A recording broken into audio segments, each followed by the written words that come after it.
Hi everybody. I kind of have a different video for you today. If you're coming here, clicking on this video and you haven't been here before, this is normally a Cologne channel. And I'm talking about video games today, and I'm talking about my favorite console of all time, which is the Nintendo 64. Yes, that console.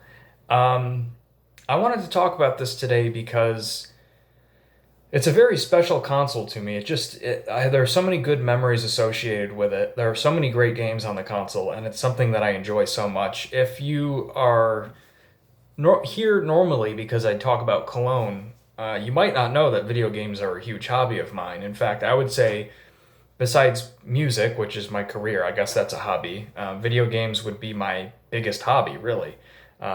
Fragrances, as much as I love them, are not my biggest hobby. Video games have always been that. And yeah, there's a lot of reasons I like the N64 so much. I know it's a console that is kind of split down the middle. Some people really don't like it and think it hasn't aged very well because it was, put out in that time where 3D video games were pretty much brand new. They had a lot of quirks and kinks to work out. It had a weird controller. I get it. So I totally understand why people don't like it, but I love it. It's just it's a very important thing in my life, really. I know that sounds silly, but it is. So I wanted to talk about it today. I don't have anything planned. I didn't really plan this. I would just like to talk to you, tell you some stories and things like that, and hopefully you sit and listen and you share some of your memories of this console and let me know. I'd love to hear from you. So anyways, let's get into it.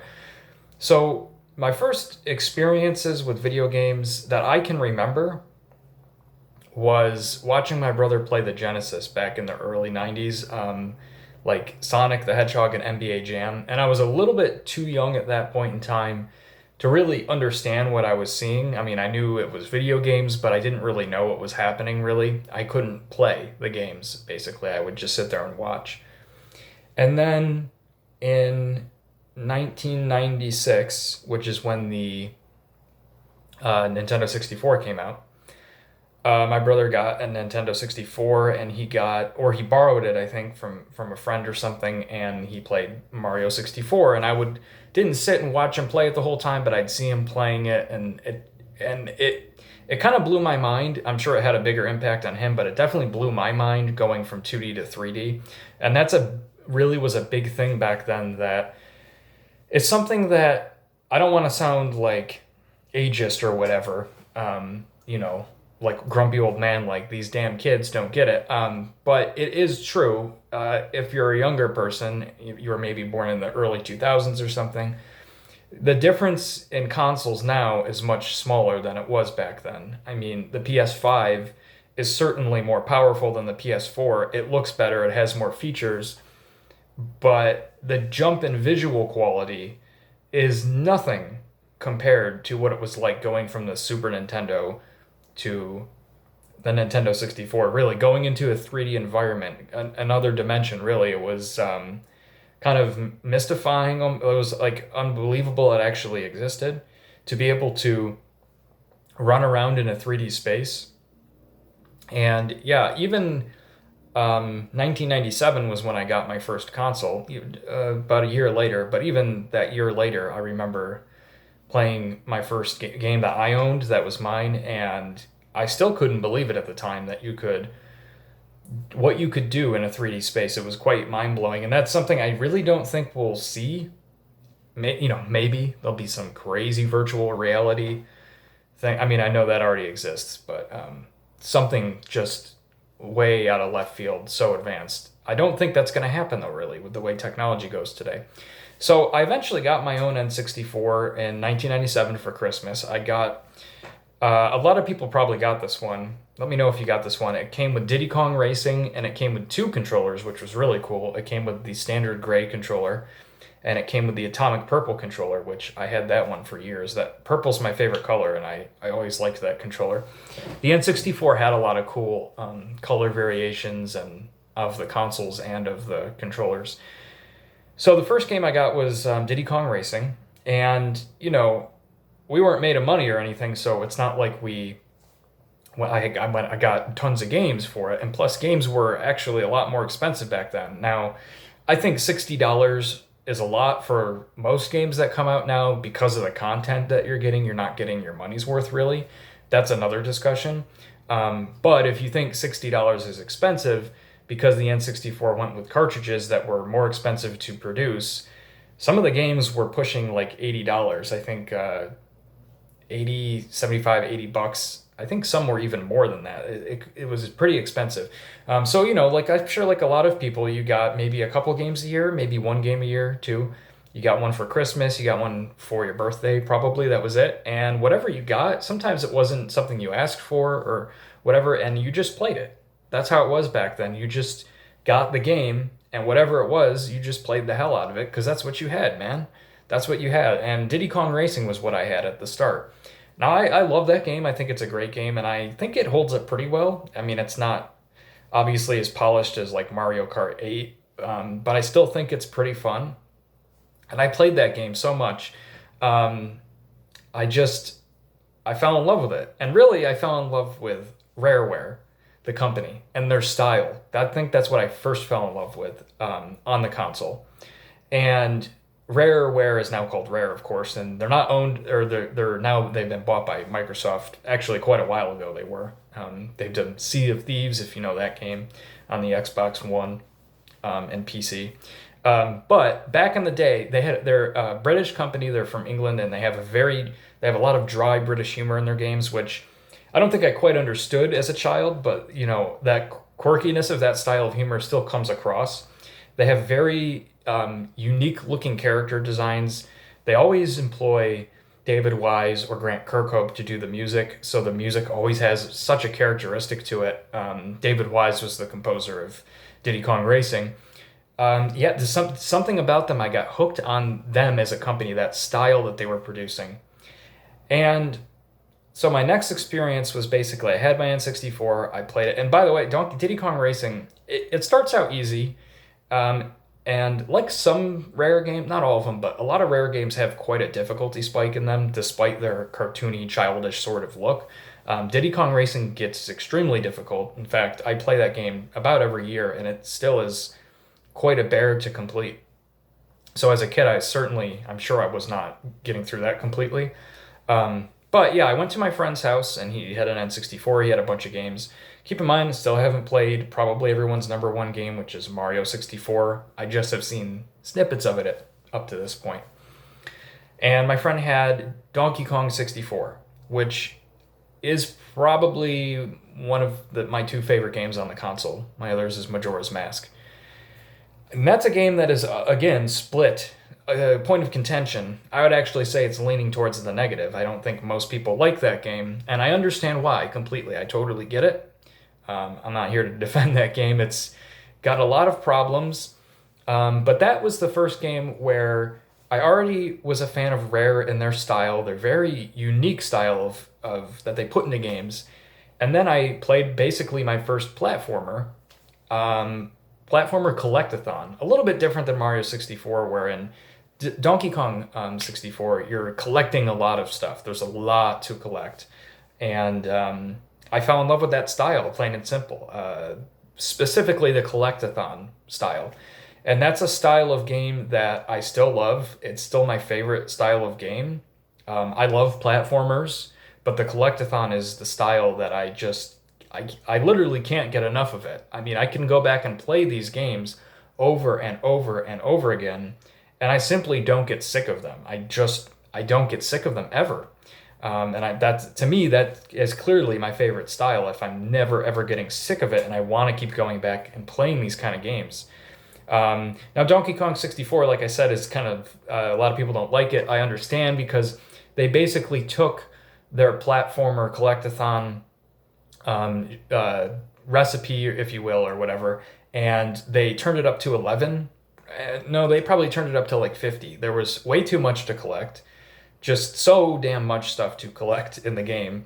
There was a lot of switching between the different Kongs that you could play as. There was tons of backtracking, something that they started to get carried away with in Banjo-Tooie, which actually came out later, I think, actually. So maybe they reeled it back. But Donkey Kong 64 had a lot of those kind of like too many things going on here kind of thing. But to me, that didn't matter. That was the first one I played. So I just fell in love with it. I mean, I was hooked on this game. I was like drawing pictures of it in my free time. I was just obsessed with it. I didn't even have any knowledge of the Donkey Kong Country series on Super Nintendo at this point. All I knew was that I loved Rare and I loved 3D platformers and I loved Donkey Kong 64. So I really wanted a copy of it because I could only play it at my friend's house, and we had a ton of fun. We would play the team deathmatch. It was great. Now, I went to a flea market around that time, 1998, and um, back in the day, some of you might not believe this, but I'm being sarcastic, but you could actually go to a flea market and get a bunch of games really cheap. You could actually go and haggle with people for the price. Okay? Retro games are obviously ridiculously expensive now. I would say they're almost approaching being completely unaffordable for most people. But I mean, man, even like 8 years ago, I remember going to the flea market where I used to live. There was a great flea market, and it was open every Saturday or every Sunday. And it was just like some dude would bring some games sometimes. You'd find them, people would just bring them in. Like the old days, you would just find them, they'd be cheap, and you could haggle with people. Can't fucking do that now. But when I went a couple of years, 8 years, I think it was 8 years ago, I found the stand. It was the only stand, only one in the whole flea market. Big flea market, by the way, huge flea market with many buildings, food trucks and shit set up. One stand with video games. They were very expensive, and there was no haggling allowed, which is crazy at a flea market. I'm going on a tangent for this whole video, but I'm sure you get that by now. But my point is that back in the day, you could get cool deals, and I got Donkey Kong 64, of which I was very excited. That burnt yellow orange cartridge stuck out like a sore thumb. I saw it from a mile away, and I got Majora's Mask, the holographic one with the holographic sticker on it, which is really cool. And I don't have any of this stuff anymore, unfortunately. I know. I know a lot of people be like, "Man, that sucks. That's worth a fortune now," and stuff is expensive now. But it's not so much about the money; it's about the memories, basically. But I got those two games very cheap. Like, I think I got them for $5, both for $5, and I took it home. And then I discovered that you need an expansion pack to play Donkey Kong 64. So I was very devastated. I mean, I was a kid. I was very upset that I couldn't play it. And then, thankfully, my parents like agreed to get the expansion pack, and we kind of went on a wild goose chase because it was kind of hard to find at the point in time. I don't know why. I just remember having a really hard time finding it. It was sold out a lot of places. I eventually did get one though. So on the expansion pack, for those that are unfamiliar, the N64, I'm sure you know what it looks like, but it has a little tray that opens, a little cover on the front of it. And there's two things that basically go in there. There's the jumper pack, which is just the standard thing that goes in there that most games use. And then there's the expansion pack. Yeah, the jumper pack doesn't really do anything. It just completes a circuit. You can't not have anything in there. So actually, if you ever buy an N64 from eBay or you find one, always open that little thing and check to make sure there's at least something in there, because if there's nothing in there, you're not going to be able to run the console. If there's an expansion pack in there, that's awesome. But if not, the jumper pack, that's still okay. Really, two games required it, and kind of three. Donkey Kong 64, Majora's Mask, and then Perfect Dark does not require it, but if you don't have it, you really can't access most of the game. So you kind of need it to play it. And then a lot of other games will actually take advantage of the expansion pack. I should mention it expands the memory of the console, and I'm not exactly sure the number. I think it took it from 4 to 6 or 4 to 8 megabytes, real small values back then. And it just allowed developers to take advantage of the power of the console, expand it a little bit more, better graphics, things like that. Majora's Mask used it for, I'm assuming, graphics. The game is very good looking for an N64 game.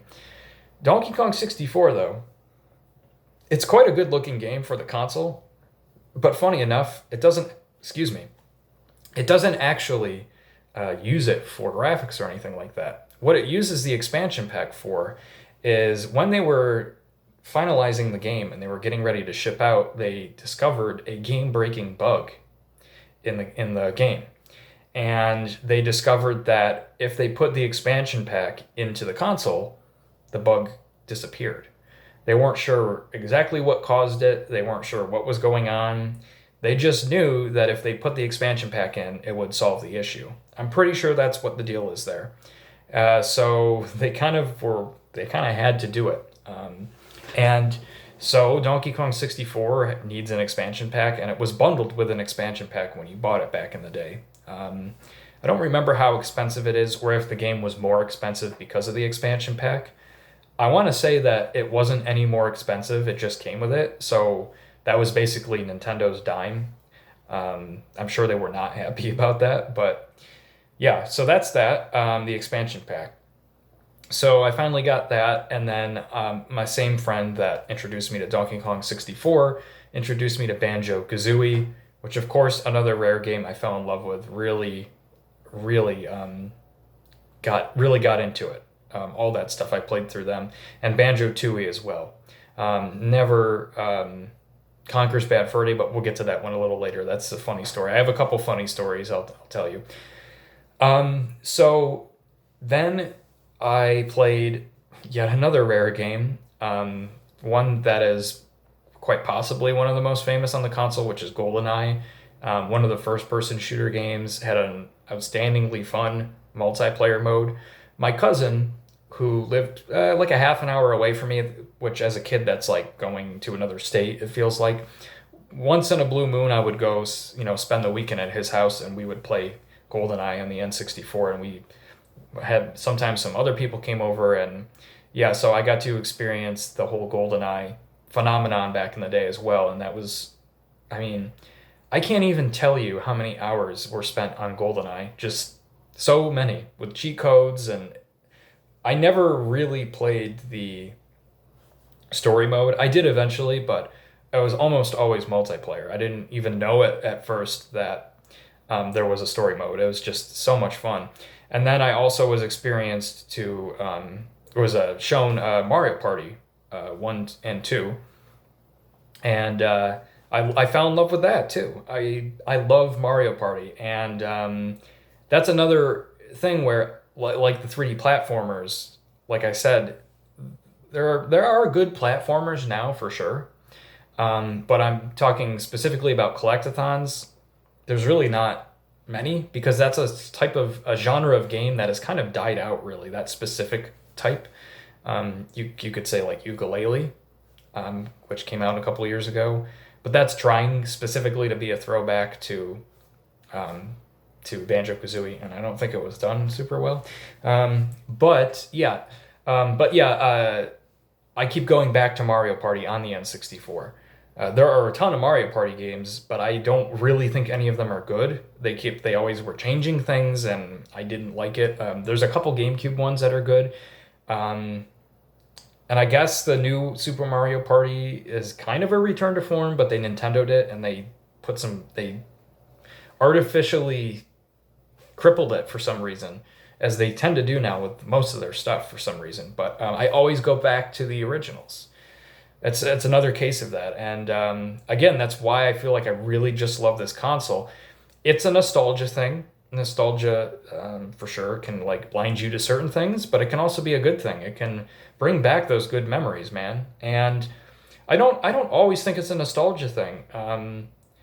I think I just like the games, you know? I just love Donkey Kong 64. I love the original Mario parties. I love Banjo-Kazooie. Certain games, there's better kart racers now, like I said, like Mario Party 8. I love Mario Party 8, or Mario Kart 8, sorry. But I go back to Diddy Kong Racing. A little bit different style, more like Crash Team Racing, but same thing. I always go back to it. So we're getting kind of long here, but hopefully you're along for the ride and enjoying this. Let me know what you think. So let me tell you some fun stories, all right? So I I got a couple. Um, let's start with let's start with I got two little fun ones with Blockbuster. Blockbuster was quite a big event back in the day. Maybe every other weekend we would go to Blockbuster. Family would rent a movie, I would rent an N64 game. So I did get to try out a lot of little N64 games here and there, and that's how kind of how my love grew for it. Where you would get a game and you just didn't you like I didn't have internet really back in the day, so it wasn't like I could get a strategy guide for anything. So if I got a game, um, you basically just figured it out. At least I did. I just played it and played it and played it, and sometimes I got stuck and I gave up. But that's kind of cool because then later on in life, when I was an adult and I could actually kind of go and buy these games on my own, I would say, "Oh, you know what? I remember that game I rented from Blockbuster one time. That was kind of cool, but I couldn't figure it out." And then I'd go get it and then play it and actually be able to figure it out. So that happened a lot, and that kind of would bring back those memories. And I would explore things that I never got a chance to really fully check out. And some of the games that I would go and do that with, I would really end up liking. I do want to go back real quick though before I continue. Talking about Majora's Mask. So I had never played Ocarina of Time either. I do remember when it came out because my brother borrowed an N64 again to play that game, and I remember that was like a huge deal when that came out. N64 had already been out for a couple of years, so the 3D gaming thing and PlayStation as well. But that was a big one. It was very graphically impressive. It was for the time, the scope of the game was huge. I still think it's an astonishingly good game. I think it holds up. I mean, there are, of course, things that are dated in it, but I still think it's a very fun game to play even now. And so I had seen bits and pieces of that, but I had never played it. So I got Majora's Mask. I didn't know a lot about Zelda at the time. I was like, oh yeah, another Zelda game? Okay. I didn't know it was like a direct sequel to Ocarina of Time, kind of. It's not really a direct sequel. It kind of is. It's a weird one. It's kind of like a spiritual successor almost.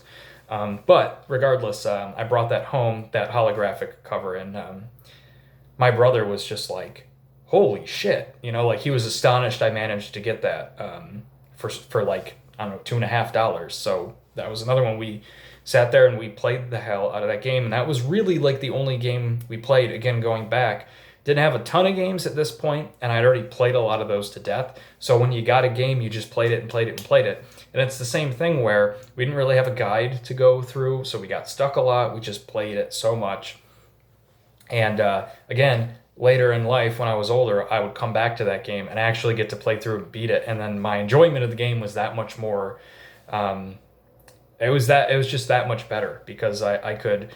It's like, oh, that's what you do here. Oh my God, I didn't know that. Or oh my God, all these years as a kid, I wanted to see what was the next part of the game, but I could never get there, and now I can. So it was a lot of that kind of stuff, and I always kind of kept myself in the dark about those kind of things. I didn't want to spoil anything. So a lot of times, or Majora's Mask, I don't think we beat it as kids, and I came back as an adult and played it and beat it. And I didn't know what it was going to be like at the end. I never spoiled that for myself. So let me tell you some funny stories now. One really funny one regarding um, Mario 64, which is like the quintessential game for the N64, a great game.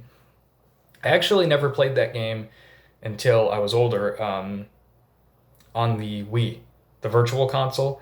The Virtual Console is this real funny experiment Nintendo tried one time where they put old games from other consoles on via emulation. It's this crazy, wacky thing that they did that they don't. Anyways, yeah, that's when I played it on a Wii, and I got to experience it. But I went to this. I would say this is probably 2000 now for going chronologically, and I went to Toys R Us with Christmas money and birthday money saved up. You all know how big of a fucking deal that was back then, going to Toys R Us to get a game. It was quite a monumental experience as a child. And again, games were expensive back then, and I went there, and this is very weird, and I still am not sure why this happened, but there was a Scooby-Doo game there. It was called Scooby-Doo Classic Creep Capers, It came in a black cartridge, which was kind of cool, not the standard gray cart. And I feel like it was literally right next to Mario 64. And I could be wrong, but I'm almost positive it was $75, which is just, that's crazy. And I wanted it so bad for some reason. I don't know why. I like Scooby Doo, the old 60s, late 60s Hanna-Barbera cartoon. I like it, but it's not like I was like a Scooby Doo obsessed kid or anything. I watched it probably as much as most kids did once in a while. So I don't know why I was so fixated on this game, but I had to have it. And, a lot of times back then, you didn't really research games that much before you went into the store. Sometimes you would read about them in Nintendo Power and stuff like that. But a lot of times you would just kind of go in and get something based on the cover art, really, the box art. So even my dad, who knows absolutely nothing about video games, not a clue, even he was like, don't you want the Mario game? You sure you want the Scooby Doo game? Like, he was like trying to get me to get the Mario one. He's like, you sure you don't want that one? I was like, no, no, I have to have this. So I got the Scooby Doo game. And it's not terrible, but it's not the greatest game ever. It's really weird. It's kind of like set up like a Scooby Doo episode where you play as Scooby and Shaggy and you go around and you collect clues for the mystery, and then you kind of set a trap, catch the person, and then go on to the next episode, basically. Not the worst, but it controls like really weird. It has static camera angles, exactly like Resident Evil. It has tank controls too, which are really clunky. Lots of weird camera angles. It controls horribly, like really badly. If it didn't control like that, it wouldn't be a terrible game, but the control is abysmal. So that was kind of disappointing. So then again, I didn't get to play Mario 64 for quite a bit longer. Another funny one is, well, there's a lot of funny ones. Like I got Hey You Pikachu. I rented Hey You Pikachu, and I thought, I was like, this game sucks. This game is garbage. I can't believe they released it, not knowing you needed a microphone. I just didn't get it at the time. I didn't have the microphone. And then another funny one was when I rented Conker's Bad Fur Day, because I knew Conker from Diddy Kong Racing. I knew it was a rare game, so I knew I was going to like it. And I don't know when that one came out, 2002, so I was still too young to be playing that game. I wasn't like a little kid at that point, but too young to be playing that. And I remember like my mom sat down with me to watch me play it, just checking it out. And like one of the first things you see, like when you open the artwork, is like a naked woman. So we had to take it back. And I've never actually played that game. I've tried to emulate it. It doesn't emulate super well. Not it's a little bit of a glitchy one to emulate. And it doesn't do very well on like RetroPie and stuff. But it's okay. I guess it's fine. I've never sat down and played it. I've played a little bit, but not a lot, and that's one I'm dying to really play through. I mean, like, I'm sure I would love it. And then one more funny story is when I went to, God, I think it was KB Toys or EB Games or some one of those stores at the mall when I was younger. Again, this was one of the times when I had my money, all that Christmas money saved up, and their selection was not as good as Toys R Us, but that's where I was taken, so that's what I was getting. And their return policy, which they made very clear to me, was you can't return the game. If there's a problem with the game, you can return it, but we're going to give you the same game. So you can't like return it, get your money back. You can't return it for a new game. So whatever game you pick is the game you're getting. And I remember at this point, I didn't have a ton of money saved up, but I really wanted another N64 game. So I picked the game Asteroids. I don't know why, but I did. And it's not very good. I mean, it's the Asteroids arcade game with a little bit of a 3D spin on it. I guess it's not horrifically bad, but not what I was into. I don't know why I got it. So I was stuck with that, which was pretty disappointing, and I kind of learned my lesson there. But jump forward a couple months, and I go to Blockbuster, and I rent Mickey Speedway USA. I think that's what it's called. Yet another game developed by Rare, actually, surprisingly. And that is a kart racer game, just like Mario Kart 64, same exact formula. And that is actually quite a good game. You race with Mickey Mouse characters throughout different cities in the United States. It has really fucking great music. Ben Cullum, I think, is the composer. I could be wrong, but it's awesome. Outstanding soundtrack for that game. And it still holds up. I've played it recently, and it's still really good. It's a great kart racer. If you're looking for an N64 kart racer and you haven't played that, please play that. It's a lot of fun. So anyways, I played that and I accidentally put that back. And I've told this to people and they're like, "Oh, you did this on purpose." I honestly did this on accident. I put Asteroids back in the Blockbuster case and I accidentally kept the Mickey Speedway game. Totally on accident.